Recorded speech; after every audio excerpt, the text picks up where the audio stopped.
प्रभुओं के प्रभु अपने उद्धारकर्ता प्रभु यीशु मसीह के पवित्र मीठे नाम से आपके अनुग्रह के सिंहासन के सन्मुख आते हैं प्रभु जी। आपका धन्यवाद देते हैं प्रभु जी कि आपने यह अवसर दिया है प्रभु जी कि हम आपके चरणों में बैठकर प्रभु जी आपके उस उत्तम भाग को प्रभु जी जो हमसे कभी छीना नहीं जाएगा उसे हम प्राप्त कर सकते हैं। आपका धन्यवाद देते हैं प्रभु जी। हम मिटने गए, ये आपकी महाकरुणा का ही फल है प्रभु जी, क्योंकि आपकी दया हमारे जीवनों में अमर है प्रभु जी। और प्रभु जी आप यही इसी कारण हमको नया दिन दिखाते हैं कि हम में से कोई भी जन नाश ना हो, परंतु प्रभु जी हम सब मन फिराएं और प्रभु जी उस अनंत जीवन में प्रवेश करने पाए। आपका धन्यवाद देते हैं और आज की पूरी सभा को आपके हाथों में सौंपते हैं। जो वचन कहा जाए प्रभु जी, ये आपका वचन है, उससे हम जैसा आपका वचन है वैसे ही ग्रहण करें और इसे सिर्फ सुनने वाले नहीं परंतु इस पे चलने वाले बने, ऐसी दया और अनुग्रह चाहते हैं। दुआ उद्धारकर्ता प्रभु यीशु मसीह के पवित्र और मीठे नाम से मांग लेते हैं, आमीन आमीन। Thank you very much and welcome all. फिर से एक बार सबका स्वागत है जितने लोग आ चुके हैं, और हम लोग फिर से अपने अध्ययन में आगे बढ़ेंगे। पहला कुरिन्थी 10 उसके 1 से 11 तक पढ़ लो अमन। मैं पढ़ लूंगा पहला कुरिन्थियों उसका 10वां अध्याय 1 से लेकर 11 वचन तक, जहाँ पे ऐसा लिखा है, हे भाइयों, मैं नहीं चाहता कि तुम इस बात से अनजान रहो कि हमारे सब बाप दादे बादल के नीचे थे और सब के सब समुद्र के बीच से पार हो गए, और सब ने बादल में और समुद्र में मूसा का बपतिस्मा लिया, और सब ने एक ही आत्मिक भोजन किया, और सब ने एक ही आत्मिक जल पिया, क्योंकि वे उस आत्मिक चट्टान से पीते थे जो उनके साथ साथ चलती थी, और वह चट्टान मसीह था। परंतु परमेश्वर उनमें से बहुतों से प्रसन्न न हुआ, इसलिए वे जंगल में ढेर हो गए। ये बातें हमारे लिए दृष्टांत ठहरी कि जैसे उन्होंने लालच किया वैसे हम बुरी वस्तुओं का लालच ना करें, और ना तो मूर्ति पूजक बनो जैसे कि उनमें से कितने बन गए थे। जैसा लिखा है, लोग खाने पीने बैठे और खेलने कूदने उठे। और ना हम व्यभिचार करें जैसा उनमें से कितनों ने किया, और एक दिन में 23,000 मर गए। और ना हम प्रभु को परखें जैसा उनमें से कितनों ने किया, और सांपों के द्वारा नष्ट किए गए। और ना तुम कुड़कुड़ाओ जिस रीति से उनमें से कितने कुड़कुड़ाए और नष्ट करने वाले के द्वारा नष्ट किए गए।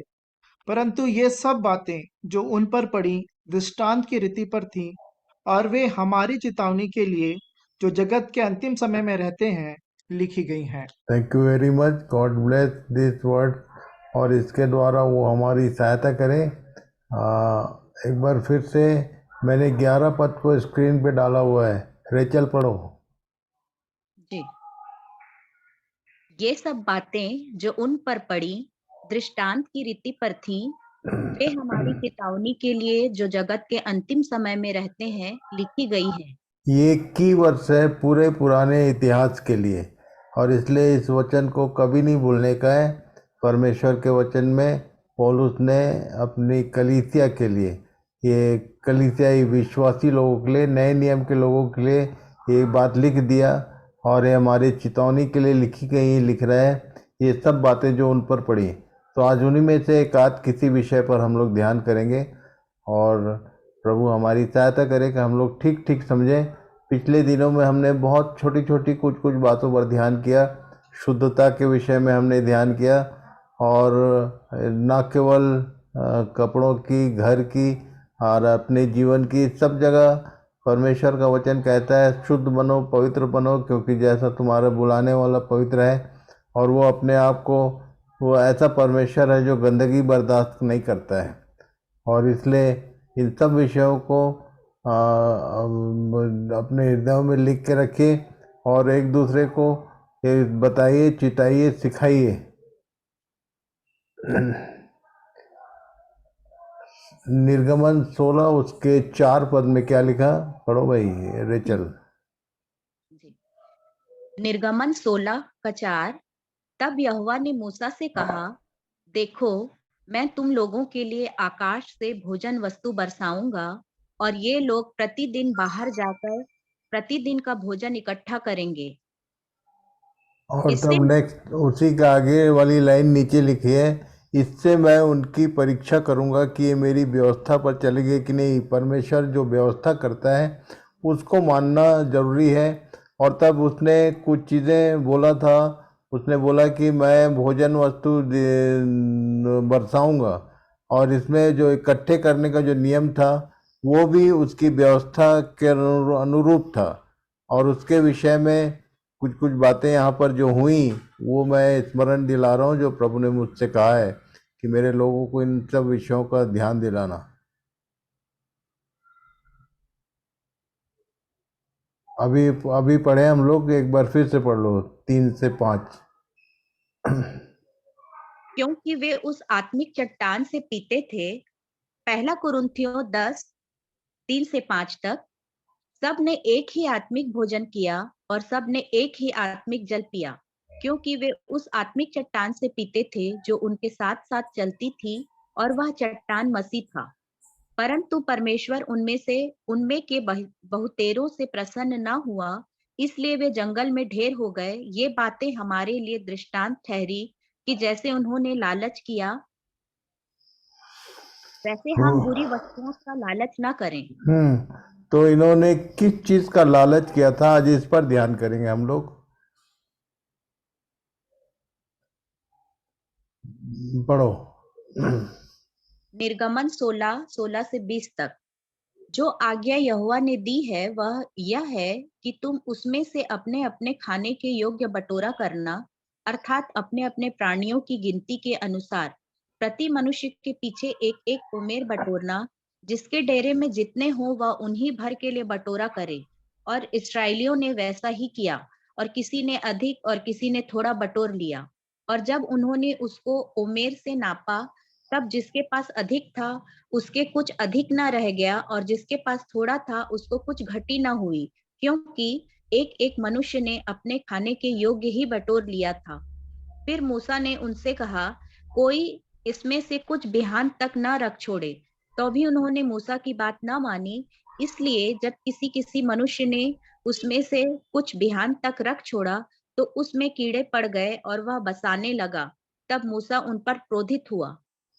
मैं इस लाइन को कम से कम 30-40 बार पढ़ा। जब पहली बार पढ़ा मुझे समझ में नहीं आया कि ये स्वर्ग से गिरने वाली एक चीज़ थी जो इनके खाने के लिए दी गई, और उसमें लिखा है फाइनल लास्ट लाइन में कि कुछ लोग इन्होंने रख छोड़ा नियम के विरुद्ध, तो उसमें कीड़े पड़ गए और वो बरसाने लगा। परमेश्वर की बातों में भी, परमेश्वर की चीज़ों में भी कीड़े पड़ सकते हैं क्या, ये मेरे लिए प्रश्न चिन्ह था। और तो परमेश्वर के वचन में ये बताया गया है कि हर एक मनुष्य प्रतिदिन अपने अपने खाने के योग्य ही बटोरने का नियम दिया गया था उनको, और जिन्होंने ज़्यादा बटोर लिया और जो बच गया, लिखा है उसमें कीड़े पड़ गए और वो बरसाने लगा। आज इसी विषय पर ध्यान करेंगे हम लोग कि परमेश्वर ने हमारे लिए, जैसे पुराने नियम के लोगों के लिए मन्ना था, हम नए नियम के लोगों के लिए भोजन, ये परमेश्वर का वचन ही है जो हमारे लिए भोजन ठहरता है। और यदि इसको आपने आवश्यकता से अधिक बटोरा या कुछ बासी रखा तो कीड़े पड़ेंगे और बरसाने लगेगा। ये एक्सेप्टेबल लाइन नहीं है जो मैं बोल रहा हूँ, पर ये बात समझ लेना आप कि यही सच है कि यदि आपने अपने आवश्यकता से ज़्यादा बटोरने का प्रयास किया तो उसमें कीड़े पड़ेंगे और बरसाने लगेगा। एक्सेप्टेबल नहीं रहेगा, वो ग्रहण योग्य नहीं रहेगा। और इसलिए नीति वचन 25 के 16 में एक लाइन बोलता है, क्या लिखा? नीति वचन 25:16। क्या तूने मधु पाया? तो जितना तेरे लिए ठीक हो उतना ही खाना, ऐसा ना हो कि अधिक खाकर उसे उगल दे। हाँ, लालच बोलने से, ये जब भी परमेश्वर की दी हुई चीज़ों में नियम के बाहर कुछ होगा तो लिखा है कि हमने पढ़ा कुरिन्थ में पहला कुरिन्थी 10 अध्याय में पौलुस बोला बुरी वस्तुओं का लालच। इन्होंने बुरी वस्तुओं का लालच नहीं किया था, इन्होंने मन्ना का लालच किया। जिन जिन ने लालच से थोड़ा ज़्यादा बटोरा उनके पास रखा हुआ सामान सड़ गया, तो उस मन्ना में या परमेश्वर के काम में कोई कहीं प्रॉब्लम नहीं था, ये बटोरने के नियम को तोड़ने में वो प्रॉब्लम था।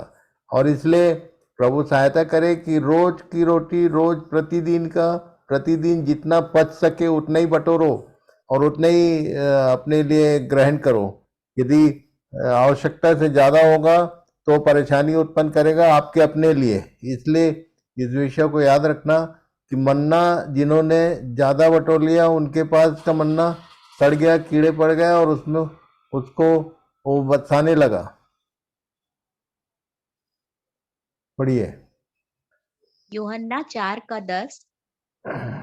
यीशु ने उत्तर दिया, यदि तू परमेश्वर के वरदान को जानती ये और सामरी स्त्री से जब बात कर रहा था यीशु ने, तो उसने उसको कुछ बात कहा था, वो आज उसके विषय में भी बताऊं मैं। पढ़िए। और यह भी जानती कि वह कौन है जो तुझसे कहता है, मुझे पानी पिला, तो तू उससे मांगती और वह तुझे जीवन का जल देता। तो ये यीशु ने कहा था कि जो इस जल में से पिएगा उसके अंदर से जल का सोता बह निकलेगा। और आगे लिखा है कि नदियां बहने लगेंगी हृदय में से, जो इनको ग्रहण करेगा उनके हृदय से जीवन के जल की नदी बह निकलेगी। पर जीवन के जल का जो नियम है वो मैं आज आपको समझाना चाहता हूँ। ध्यान से देखना आप, यदि अभी नहीं समझ में आएगा तो मैं वो PDF भेजूंगा, उसमें आप क्लियर देख लेना। ये फलस्तीन देश का मानचित्र हर एक की बाइबल में, सबसे हर बाइबल में, चाहे वो किसी भाषा में हो, इंग्लिश में हो, हिंदी में हो और किसी भी लैंग्वेज में, एक नक्शा है जो चिपके रहता है। वो पुरानी बाइबल के लास्ट एंड प्रकाशित वाक्य के बाद वाले पन्नों के बाद सबसे आखिरी में एक नक्शा रहता है। आप निकाल के देखना, आपकी बाइबल में होगा जरूर। यदि पुरानी बाइबल होगा तो जरूर उसमें होगा, और नई बाइबल में हो सकता है ना हो। तो ये मैं आपको भेजूंगा, थोड़ी देर बाद देख लेना आप। तो ये जो नक्शा है इसमें यर्दन की नदी बहती है बीचों बीच, और यहाँ पर वो यर्दन की नदी निकलती है गलील के झील से। ऊपर मैंने रेड लाइन में गलील का झील हिंदी में लिख दिया है। वो जो राउंड एक फिगर दिख रहा है वो गलील का झील है। और उसके बाद ये नदी नीचे आती है, और नीचे आकर ये मृत्यु सागर, नीचे लाल अक्षर में लिख दिया है मैंने, मृत्यु सागर यहाँ गिरती है। इस नदी का एक नेचर है, आप ध्यान करना। गलील की झील में फिशिंग प्रोजेक्ट होता है, मछली पकड़ने का बिजनेस होता है, इतनी मछलियाँ होती हैं। और तब यर्दन की नदी में पूरे नदी के लेंथ में ये फिशिंग प्रोजेक्ट होता है। मछली पकड़ने का धंधा करते हैं बहुत सारे लोग। पर यही नदी है और वो जाके मृत्यु सागर में गिरती है। और उसके बाद मृत्यु सागर के विषय में आपको पता नहीं कितना मालूम है कि नहीं। मृत्यु सागर में जीवन नहीं है, उसमें कोई मछली नहीं होता, उसमें इवन कीड़े मकोड़े कुछ नहीं होते। वो इतना उसका नाम ही इसलिए मृत्यु सागर रखा गया है। तो वो जो जल है, वो जो मुझे जो प्रभु ने दिखाया, सिखाया कि ये जो जीवन का जल है, ये जो इस फलस्तीन देश के बीचों बीच जो बहने वाली नदी है, जिसको देखने दर्शन करने आजकल बहुत सारे ईसाई लोग जाते हैं, और तब कई लोग तो वहाँ बपतिस्मा लेके भी आते हैं। इस जल का एक स्वभाव है, जब तक वो बह रहा है, जब तक वो मूवमेंट है उसमें, तब तक ही उसमें जीवन होता है। वो नदी जाकर जब मृत्यु सागर में गिरती है उसके बाद उसका मूवमेंट नहीं है, वहाँ रुक जाती है। वो ये मृत्यु सागर से पानी और कहीं बह के जाता नहीं है, और ये चूंकि मूवमेंट खत्म हो जाता है इसलिए वहाँ जीवन समाप्त हो जाता है। तो मैं आपको बता दूं, जो जल के बारे में यीशु ने सामरी स्त्री से कहा था, जो भी इसको पिएगा उसके भीतर से जीवन के जल की नदी बह निकलेगी। और जिस दिन ये बहना बंद हो जाए उस दिन उसमें कीड़े पड़ते हैं, उसमें से स्मेल आने लगता है। आप किसी भी नदी को देखना, गर्मियों के दिन में छोटी कोई नदी हो तो आप देखना कहीं कहीं पानी जब रुक जाता है तो वहाँ का पानी पीने लायक नहीं रहता, और उसमें छोटे छोटे कीड़े दिखाई देंगे, मछलियाँ नहीं होती। और इसलिए प्रभु सहायता करे कि आप समझो कि जीवन का जल जो हम लोग पी रहे हैं, यदि मूवमेंट नहीं है तो जैसे मन्ना सड़ जाता था, ये जीवन का जल जो आप ग्रहण कर रहे हो इसका भी कोई उपयोग नहीं होगा। यदि मूवमेंट खत्म हो गया तो ये विकार पैदा करेगा, उसमें जीवन नहीं होगा फिर। और इसलिए प्रभु सहायता करे कि मेरी बात को समझो आप लोग, कि जो भी आप सुन रहे हैं वो मूव करना चाहिए, वो कहीं ना कहीं आप किसी न किसी को जाके बताइए। यदि नहीं बताने का मौका है, प्रभु से प्रार्थना कीजिए कि प्रभु आपके लिए रास्ता बनाए कि आप इन बातों को मूव कर सकें। ये ये वचन जो है मूवेबल है, इसलिए इसका नाम समाचार है। समाचार मूव करता है हमेशा।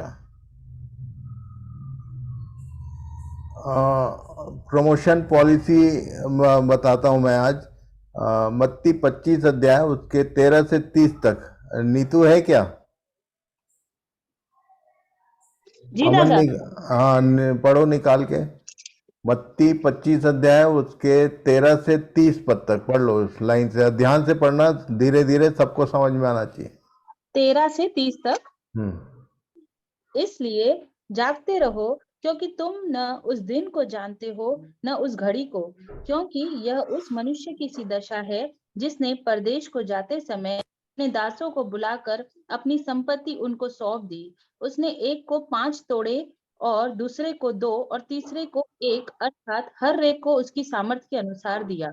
और तो तब प्रभु जो है हर एक को उसकी सामर्थ्य के अनुसार देता है। इन दिनों में जो भी हम लोग संध्याकालीन ये अध्ययन में सीख रहे हैं, इसमें से आपकी जो कैपेसिटी है उसके अनुसार उसका परसेंटेज आपको मिलेगा।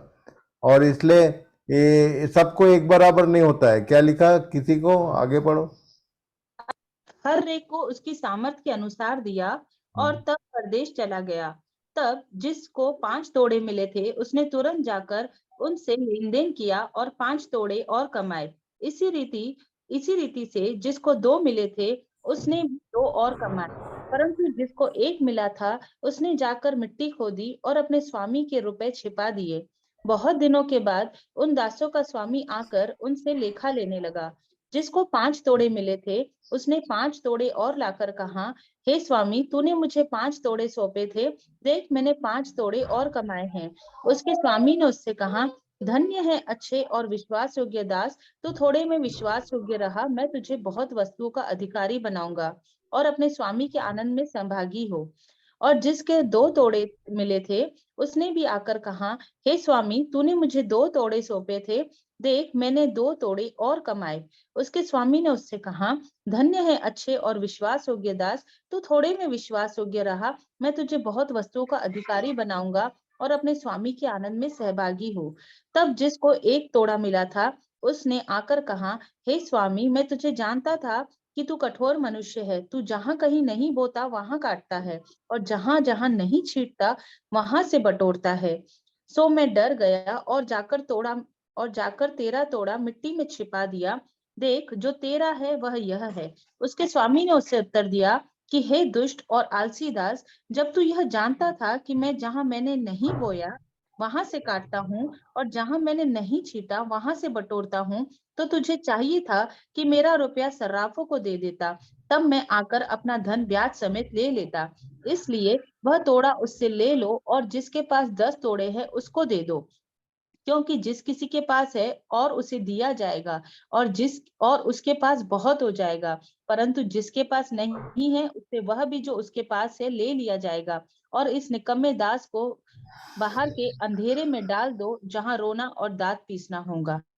तो इस वचन को, इस भाग को याद रखना है। ये हमारे प्रभु यीशु ने कहा है, जिसके विषय में ये कहा जाता है कि यीशु ने खुद कहा, मेरी बातें आकाश और पृथ्वी टल जाएंगे पर मेरी बातें नहीं टलेंगी। एक दिन आएगा वो तो हिसाब लेगा कि इतने दिनों तक मेरे जन के द्वारा मैंने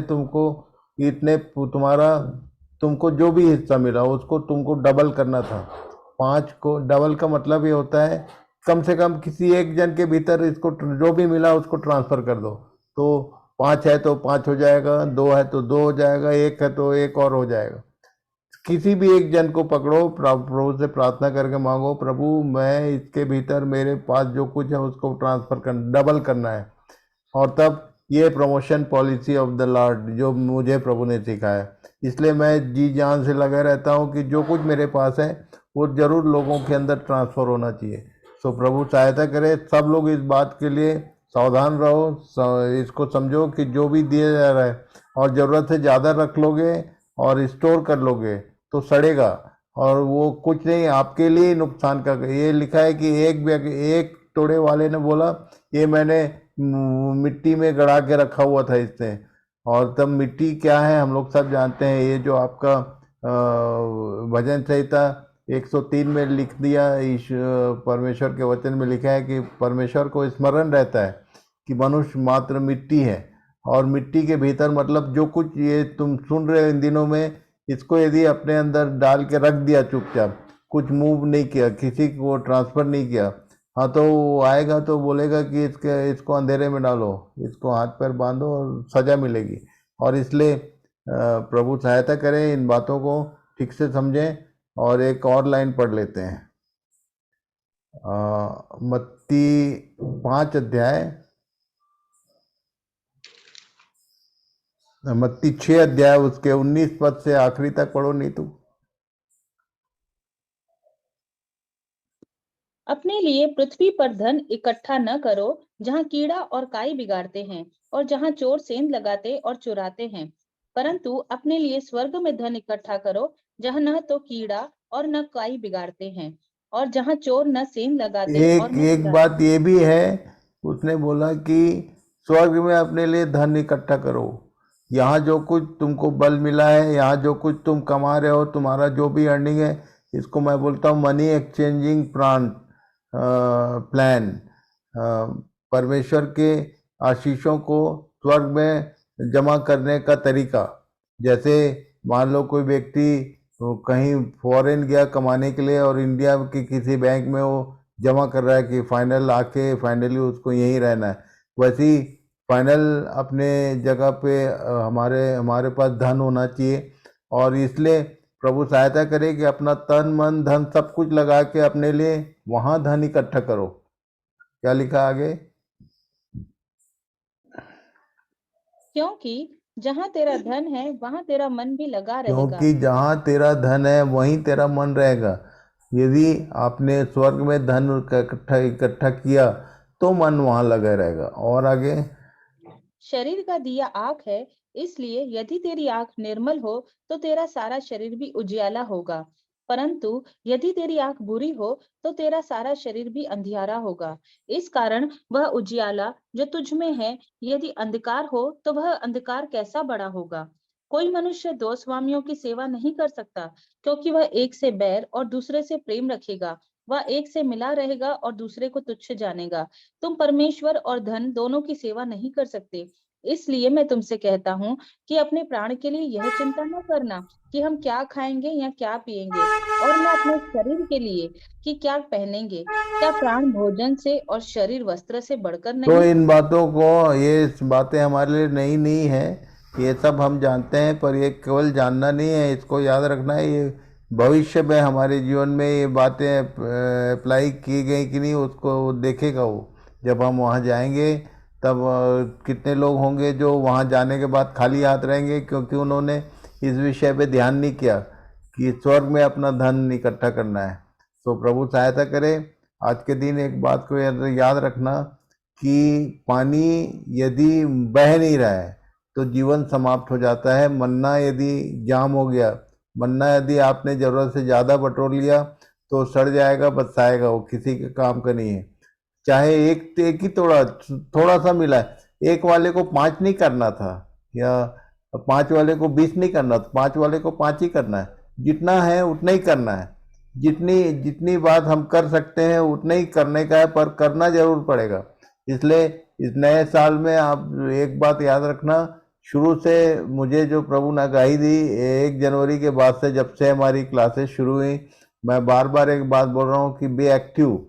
तुम्हारे राइचस डीड गिने जाएंगे, हमारे धर्म के काम काउंट हो रहे हैं। और इसलिए प्रभु सबकी सहायता करे। क्या जो गांव साइड में हैं, जो कम पढ़े लिखे हैं, चाहे बहुत पढ़े लिखे हैं, चाहे शहरों में हैं, आप किसी तरह का बहाना उसके सामने नहीं बना सकते। तो God bless you all and guide you all. प्रभु आपका मार्गदर्शन करे, आपकी सहायता करे, आपको आशीष दे कि इन सब बातों को ठीक ठीक समझ सको, समय रहते अपने लिए स्वर्ग में धन इकट्ठे कर सको। तो आज एक बार फिर से हमारे बीच में एक सिस्टर है फ्रॉम रतलाम। सिस्टर हैं आप? जी भैया, हाँ, प्रार्थना कीजिए। धन्यवाद करते हैं प्रभु जी आज के सुंदर दिन के लिए प्रभु जी, इस उत्तम प्रबंध के लिए प्रभु जी जो आपने हमें करके दिया है प्रभु जी। हमारे जीवनों को प्रभु हम आपके हाथ में सौंपते हैं प्रभु जी। जैसा जीवन आप चाहते हैं प्रभु, वैसा जीवन हमारा होने पाए प्रभु। ऐसी कृपा, ऐसा अनुग्रह प्रभु हमको देना प्रभु जी। हमारी हर एक बुराई को, हमारी हर एक ढिठाई को प्रभु जी, हमारे हर एक प्रभु जी आलसपन को प्रभु हमसे दूर करना प्रभु जी। और प्रभु जी जैसा आप चाहते हैं प्रभु जी, वैसा ही हम काम करने वाले भी हो सके प्रभु जी। ऐसी कृपा करना प्रभु। हमें जो भी दिया गया है प्रभु, हम उसको बढ़ाने वाले हो सके प्रभु। आपकी आत्मा के बिना प्रभु हम वो काम नहीं कर सकते प्रभु जी। हमें वो पवित्र आत्मा का प्रभु ऐसा वरदान दीजिए प्रभु, ऐसा अनुग्रह आपकी, ऐसी दया दीजिए प्रभु जी, कि हम आपके उस वचन को प्रभु जी दूसरों तक फैलाने वाले हो सके प्रभु जी। आपके उस जीवित कलाम को प्रभु हम दूसरों तक ले जाने वाले हो सके प्रभु जी। हम खाली हाथ आपके सामने ना आए प्रभु, ऐसी कृपा हमारी हम पर करना प्रभु जी। हर एक जन जो इस मीटिंग में शामिल होते हैं प्रभु, हर एक के लिए हम प्रार्थना करते हैं प्रभु जी। जिसके परिवार में जो भी कमी है, जो भी घटी है प्रभु, आप उनको पूरा करना प्रभु, ऐसा हम आपसे विनती करते हैं प्रभु जी। भैया के लिए धन्यवाद करते हैं प्रभु जी, आपने उनको स्वस्थ किया प्रभु जी, और ये उत्तम प्रबंध प्रभु हमको करके दिया प्रभु, इसके लिए आपका धन्यवाद प्रभु जी। अपने जीवनों को आपको आपके हाथ में सौंपते हैं प्रभु जी। जैसा आप चाहते हैं वैसा जीवन हमारे चलाने के लिए प्रभु सहायता और मदद करना प्रभु जी। हर एक बात के लिए फिर से धन्यवाद करते हुए प्रभु, इस छोटी विनती को हमारे उद्धार करता प्रभु यीशु मसीह के नाम से मांगती हूँ, आमीन। तो God bless you Surekha sister from Ratlam. धन्यवाद। थैंक यू, प्रभु आपको थैंक आशीष दे और थैंक प्रभु सबको आशीष दे, अनुग्रह प्रदान करे। इन वचनों को यूं ही मत समझना आप, परमेश्वर ने जो मुझे आगाही दी वही मैं आपके साथ शेयर कर रहा हूँ। तो बी केयरफुल, और सबके अंदर सबके जीवनों में धार्मिकता के फल लग सकें, यही मेरी विनती और प्रार्थना है। सब लोग एक्शन में रहिए। जब वो आने वाला है तो हमको और ज़्यादा एक्टिव बनाना चाहिए। तो प्रभु सहायता करे, सबको आशीष दे। कल फिर से हम लोग इसी समय पर मिलेंगे। Thank you very much. God bless you all. शालोम शालोम दादा। शालोम शालोम शालोम। शालोम शालोम भैया। शालोम शालोम दादा। शालोम दादा। शालोम शालोम।